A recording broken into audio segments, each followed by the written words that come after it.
Hello, and welcome back. Welcome back to the Free Texas campaign, Voices from Behind the Walls. Of course, I am the queen of collaborations, Angela Thomas Smith. I want to thank you guys that have been tuning in, that have been catching the other episodes. If you would, please share this in your circle of influence. If you have comments, if you have questions, if you have concerns, please post them in the comment section. You can always stay connected with us by following the Free Texas campaign on YouTube, right here on Facebook as well. And if you would like to email us, you can email us at freetexascampaign@gmail.com. I'm telling you, these are some very unique stories. None of this is staged, none of this is rehearsed. Each individuals, as they come on and share, they're sharing only their perspective. They're sharing their thoughts, those things that are affecting them. So I want you guys to listen with open hearts and minds as they continue to come on and share. I have another individual that's going to be sharing about his situation, sharing about his experiences. I'm going to bring him up, allow him to introduce himself, and allow him to share from wherever he wants to share on today. So if you would please come on and allow those that are tuned in to know who you are. If you would please introduce yourself for me, please. Okay, first I want to thank Free Texas Campaign. I'm Quinton Goodman, TDC number 864334. I'm a Don B. County unit. I fell out of Travis County, Texas, in Austin, Texas. And got this case when I was 17 years old. Aggravated robbery case. Me and a friend of mine was out drinking one night with some other brothers, and things just like escalated. And it was a scuffle went on. So, like a year or so later, I got arrested. I was under the juvenile. I was committed 15 conditions, 21. So I got arrested like a year later. You know, I went in, and they never went back to the juvenile court. I was just wait straight to the city jail and to the county. And I was kind of green to the law back then at that age. So next thing you know, I look up and I'm in trial. So I go to trial. My co-defendant, he testified about numerous other things. I ended up with 60 years aggravated. I've been here ever since 1998. I came in as a kid. It's crazy. I think there's a lot of loopholes in it because I have attorneys, and all they looking for is they looking for money. And, my background wasn't just like financially able just to retain these lawyers like this. So I pretty much I feel like I just got railroaded in the system because I was green for long.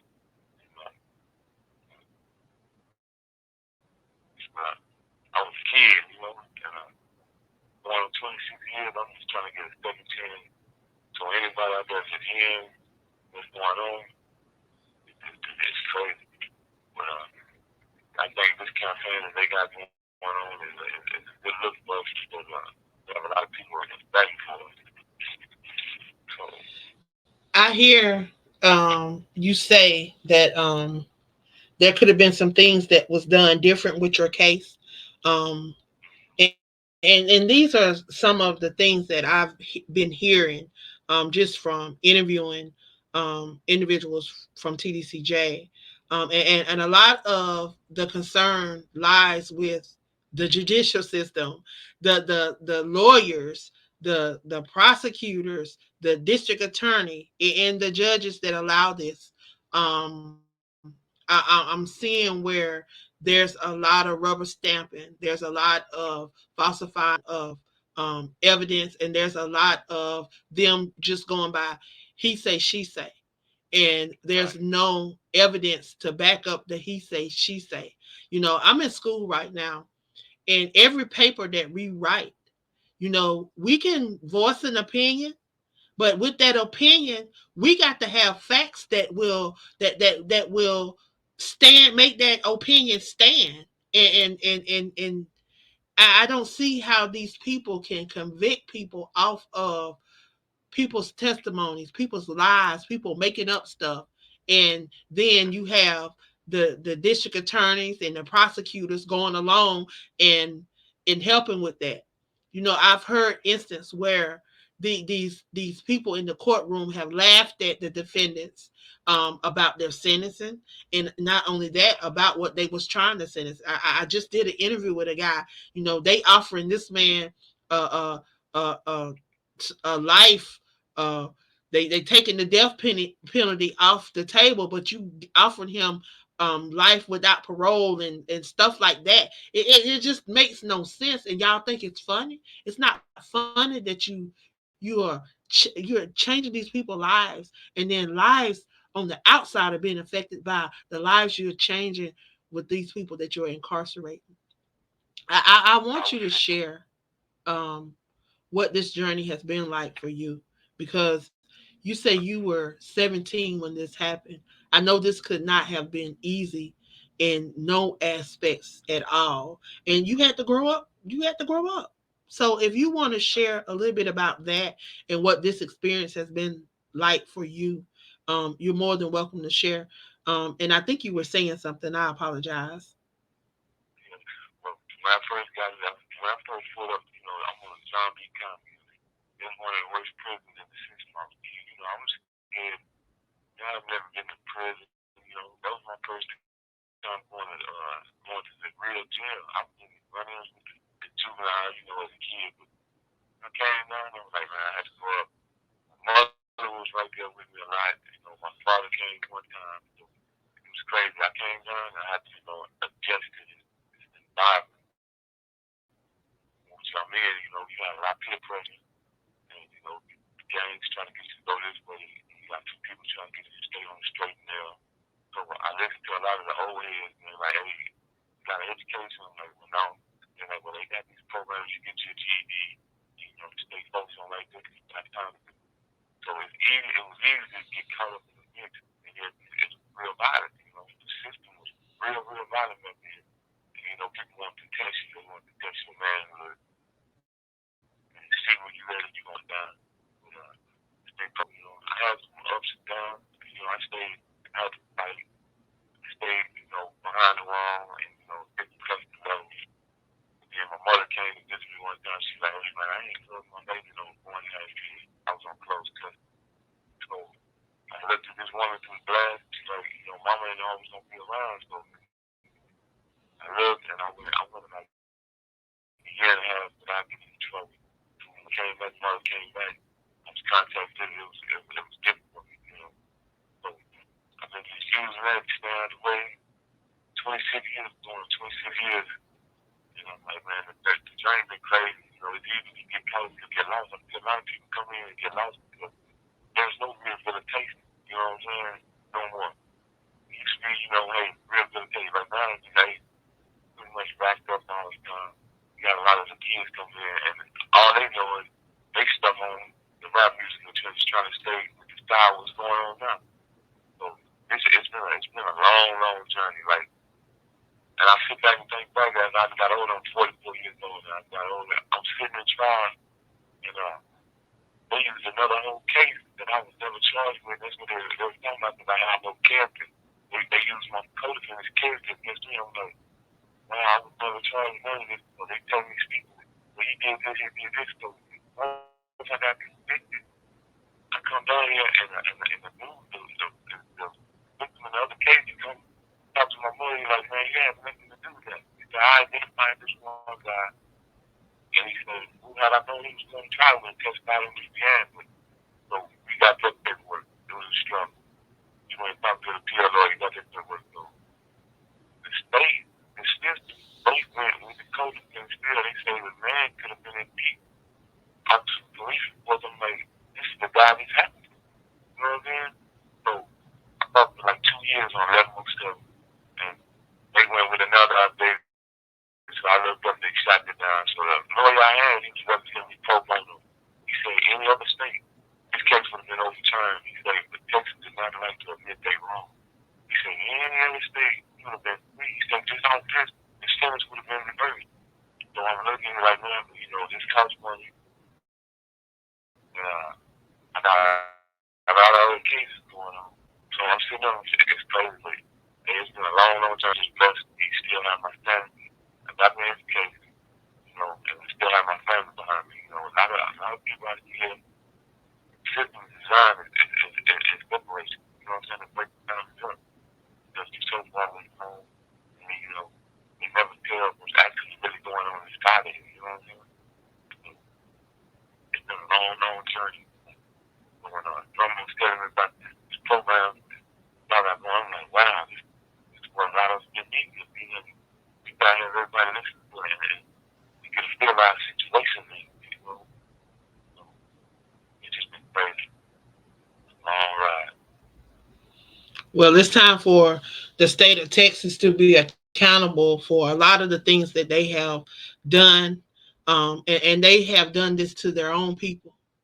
It's not people outside. It's the people that have the power to make these decisions that are allowing these things because, and it all boils down to money. Everything is about money with these corrupt people. And it's sad because you can Google corruption. And I can't stop telling people this.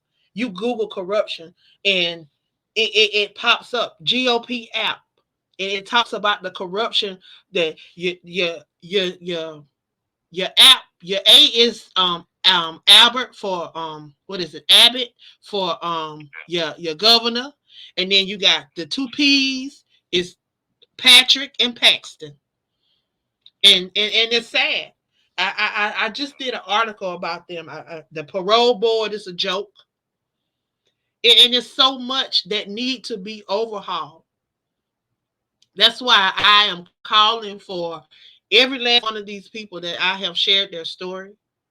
I am interviewing, I'm sharing their stories in the magazines, whatever outlet I'm sharing their stories. I'm asking for them to ask their family to come together because we need to be on these state on those steps at that state house. When they open back up in January to start passing new laws for 2024, 2025 season, we need to be right there on their store, on their doorsteps, asking them to address some of these laws that they've passed and are not upholding. They need to take a look at that parole board. Because why are you blocking out these people number? Why are you hiding the steps that these people need to take? Because y'all know that y'all don't have these things in place. Y'all don't believe in rehabilitation.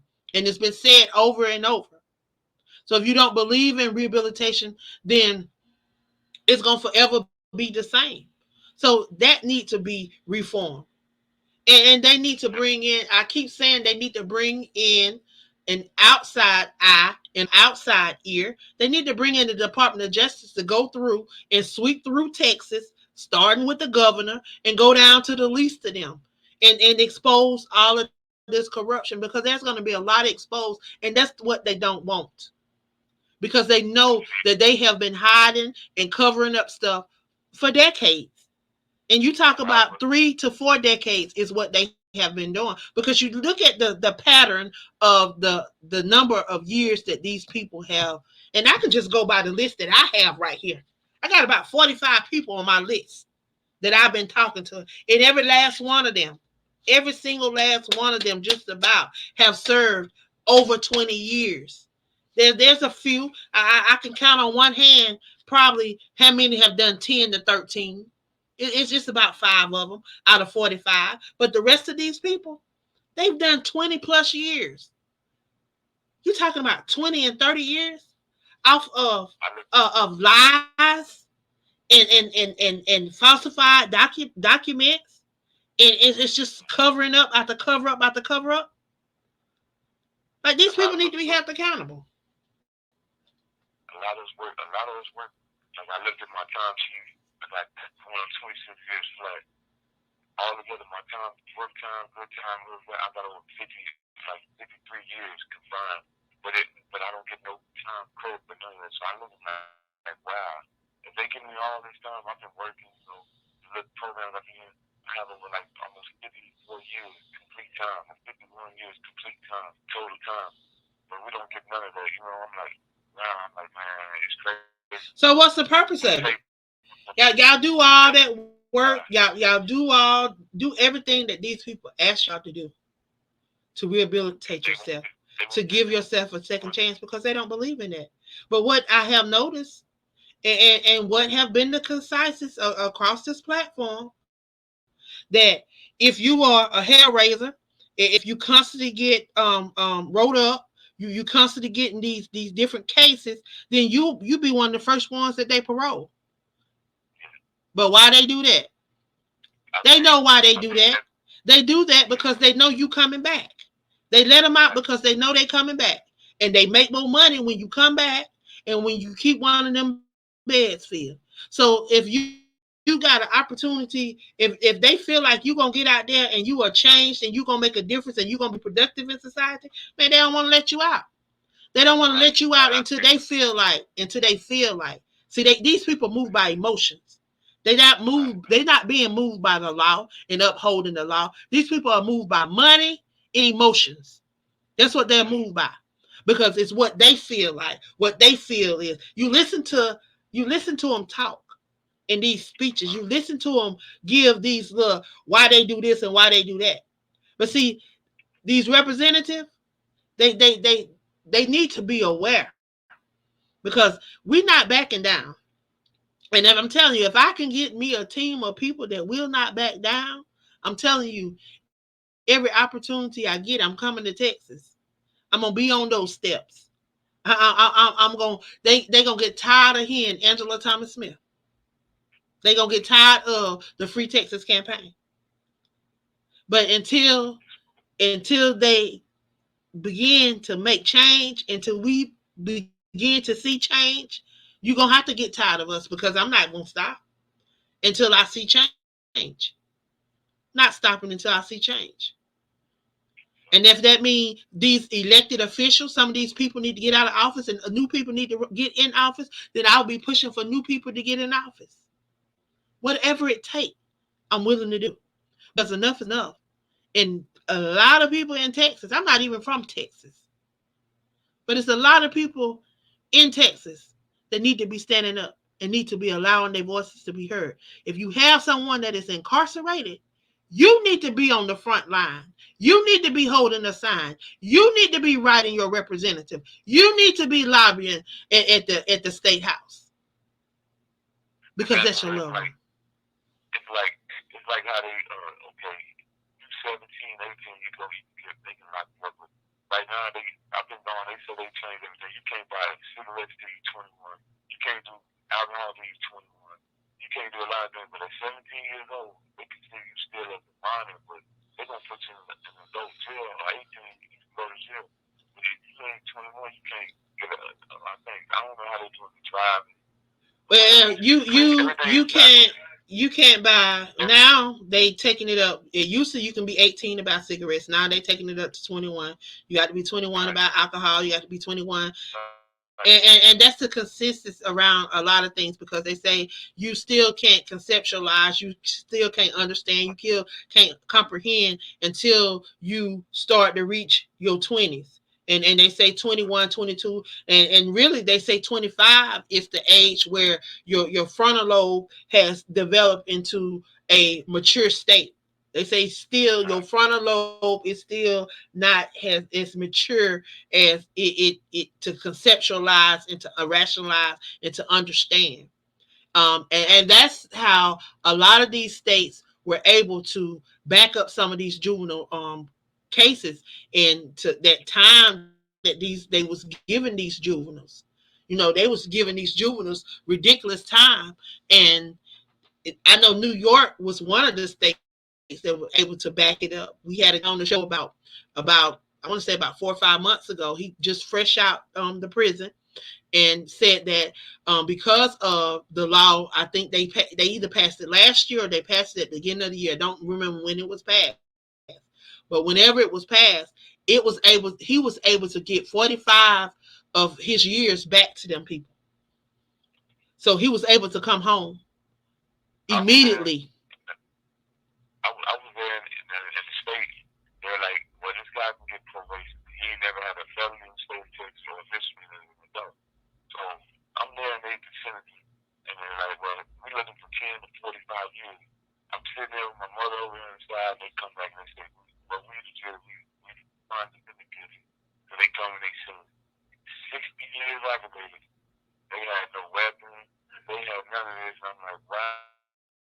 I'm That's like, wow. crazy. And I stood up. I stood up, and I'm looking. I said, I want to appeal it. So I'm sitting there, and my mother's, she's crying, whatever. But I'm like, wow. I said, the state said this, and these people went way and gave me 60 years. I ain't got those off of another man's character. That's I'm crazy. just had one case. I had one case sitting there, and I'm like, wow. And I'm like, man, you get probation. Doing all these conflicting statements from the victim, from the one case I was charged with, and then all these, like, everybody's stories kept changing. I'm like, wow. And like, so again, I see And my this fight. was a case of Aggravated robbery. a robbery. Aggravated robbery. Yeah. And yeah, I come to state July 1997. And August Nobody was 15 August killed. 11. Nobody was. Nobody, no, nobody was killed. Nobody. You can go and look. It's a lot Wow. out there. You type me up, That's and crazy it's all. because I mean that is crazy. Like you Yeah, don't do that. Like, but only in Texas because Texas is one of those states that just don't believe in they don't believe in the Constitution. They got their own little Constitution and they want to do what they want to do, and that's why they down there making their own laws. They keeping what they want to keep and they making their own decisions. And it's crazy because I'm hearing story after story after story, and it's the same thing. I mean, it is the not, same story, and it's sad. Um, so what would your plea to the listeners, those that are listening today, that they may be in a position where they may be able to assist? They may be a lawyer, they may be a public defender, they may have a organization that work with inmates or whatever their situation is. What would your plea be to them today in being able to assist you? well, a lot of y'all heard, look it up. I'm really like, man, well, if I had asked, I pushed because I had a friend. Okay, I had a friend. He looked me up. He found me. So I sent a lot of my legal work to him. I grew up with this guy before. So he took his legal work. He's like, I'm going to try to do what I can do. I really don't know about the law. So he goes to an attorney's office and he get all this paperwork in there. And the dude like, wow. He said, man, it looked like these people don't even have a case against this man. They going through the paperwork. He's like, wow. So he's like, man, my office going to charge this type of money. It was like 150 grand. So he finally like, okay. So he's like, no, well, look, contact this friend of mine. He had to contact the judge, but this lawyer. So he running. So the judge like, hey, wow, you might not have to pay nothing. Just contact the innocent people. So he did all that, but the COVID hit. You know what I'm saying? The COVID hit. So The I last time I the heard him, like, Innocence yeah, projects. the innocent. Yeah, Yeah, so the there's COVID thing hit. a couple people. Did he contact the Innocence Project? Yeah, he told me he contacted him. He said, bro, I contacted the innocent people. I did my part. They ain't hit me back. I said, well, it takes time. He said, well, COVID hit and stopped a lot of stuff. So last time I heard, they supposed to have something. He gave me all my information. So he's looking at it because this judge like, wow. He's like, man, contact these people and tell them that I Because told there you are a couple to contact. people that have reached out to the Innocence Project. I think one person is getting his case looked at right now. But they were having some issues where they didn't want to touch no cases. They didn't have DNA evidence. But I think they moved on from that because they realizing that a lot of these people that are really innocent are innocent, and it's all because of these falsified documents and these people just abusing their power. But there's a lawyer. I don't know what your financial situations is, like, but there's a lawyer. She's a black lawyer down there in Texas. Her name is Allie Booker. I see some of the things that she does on social media. Um, I don't know how she accept her clients or what, but she does a lot of stuff on social media where she give out free advice. She be giving out free advice on social media. But I see what she's doing as far as the activist role that she plays in around the Houston area, Perryview, some of the places like that. I had a chance to check her out on social media, but I don't know if that may be somebody that you may want to tap into. Um, but she definitely is one of the people that I see out there doing stuff. Like I say, if I run across people, I try to share them. I'll be sharing it with Cornell. Um, So just stay connected to him. And like I say, I am trying to put together a team of people that would be willing to stand on the steps of the Capitol the first of the year and fight for some of these bills. Like they really need to see that we need people to fight for this juvenile bill because they keep getting hung up about some wording. Well, y'all need to get your wording together. And y'all know what these people are saying. So why you got to be so technical? Right. Why you got to be Well, I so got technical? the guy I told you that he looked me up. I grew up with him. He got it. You know, we grew up poor, so he made it. But he said, man, bro, he said, I know a lot of people. I got friends in a lot of places, so I'm gonna tell Truman. I'm gonna give you his number because his white friend of mine I grew up with. He's in Bryan College Station area right now, right? So I had to tap in with him because he knows people and he can pull strings. And he's like, what can I do? That's all he tell me. Like, bro, I got two kids. He's like, but I understand. He's like, what can I do? So, you know, my family, how we grow up, my mother and father, they real old school. So, you know, they're like, well, they really not tuned in, like, dealing with the system like that. They don't know how to face it, you know, how they raised up from small country town. It's crazy, but I'm going to give you his information. Yeah, He definitely. ready to Anybody that is willing to help out, you know, that's what I need. I want anybody that's willing to be a voice because guess what? I'm all the way out here in South Carolina. You know, it is so much that I can do, but I planned on making some trips to Texas and knocking on some doors, meeting with some people, and holding some rallies and doing whatever I can do to be that voice because we got to rally together. And like I say, I'm dealing with about 45 inmates. I have I've done about 100 interviews. Some of these people have done 3 interviews because we want to get their story out there. We want people to see the flaws that are happening within the judicial system. Like this is literally happening, and people need to see this. It's not something that's made up. It's not a movie. It's not something that's being happening on TV. This is actually happening in real time, in real life. Like I'm talking to these people. Y'all hear their voices. Y'all can't see them, but y'all hear their voices. These are real people, and this is happening. Like I want people to understand that. I want these legislators, these senators, these congresspeople, these representatives that go home at night and lay down in their bed and get to meet with their family and get to celebrate milestones, get to celebrate occasions. I want them to realize that y'all not doing y'all job and y'all not speaking up for the people is causing the people more harm because y'all want to lower crime. How do you lower crime? You rehabilitate the people that y'all say are criminals so that they can come back out and be a productive citizen in this world. And then if they can come back out and be a productive citizen in this world, then they can teach their kids to do the same. But y'all taking them away from the home. Y'all taking them away from the home. I came and I'm trying to go to school. I'm like, well, they told me I'll take trades. So I try to take trades. They said, well, you're not a priority. You're not within 5 years of seeing parole. So I'm like, wow, I've been out of trouble for these years and I can't take this trade. You know, try to put them and say, well, you're not a top priority going on. But I really want to thank y'all, everybody that's listening.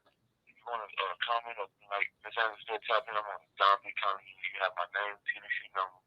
I thank y'all for listening to me, man. And you're welcome to come back anytime. Anytime. I do this every Monday. Just get with Cornell and get on the schedule. You're more than welcome to come Thank back. everybody for letting me share my story, having this opportunity. It's truly a blessing because all these years that we've been waiting on, you know, to feel the years, you know. Thank you for using security. Goodbye. Well, y'all heard it. And this is what's happening, and it's happening so many times. But y'all, it's time for us to be the change that we desire to see in this world. It's time for change, and it's time for us to be that change. So I definitely want you guys, if you're out there and would like to be a part of what we're doing, be a part of the movement, make sure you get attached. Make sure you get connected. Make sure that you get involved. Allow your voice to speak. If you would like to go down to Texas with us, and help with these rallies, to help with what we're going to be doing in January, please join us. But change only comes when we we change. Y'all have a great day. Make sure you tune in to the Crew Podcast tonight. We have Latanya Littlejohn will be on tonight, and tomorrow night I will be interviewing Patrice Grimble, who is the book review director for Aspiring Authors Magazine, and the host of South Carolina Book Gal and Cats. So, y'all have a great day, and thank you for tuning in. Be blessed.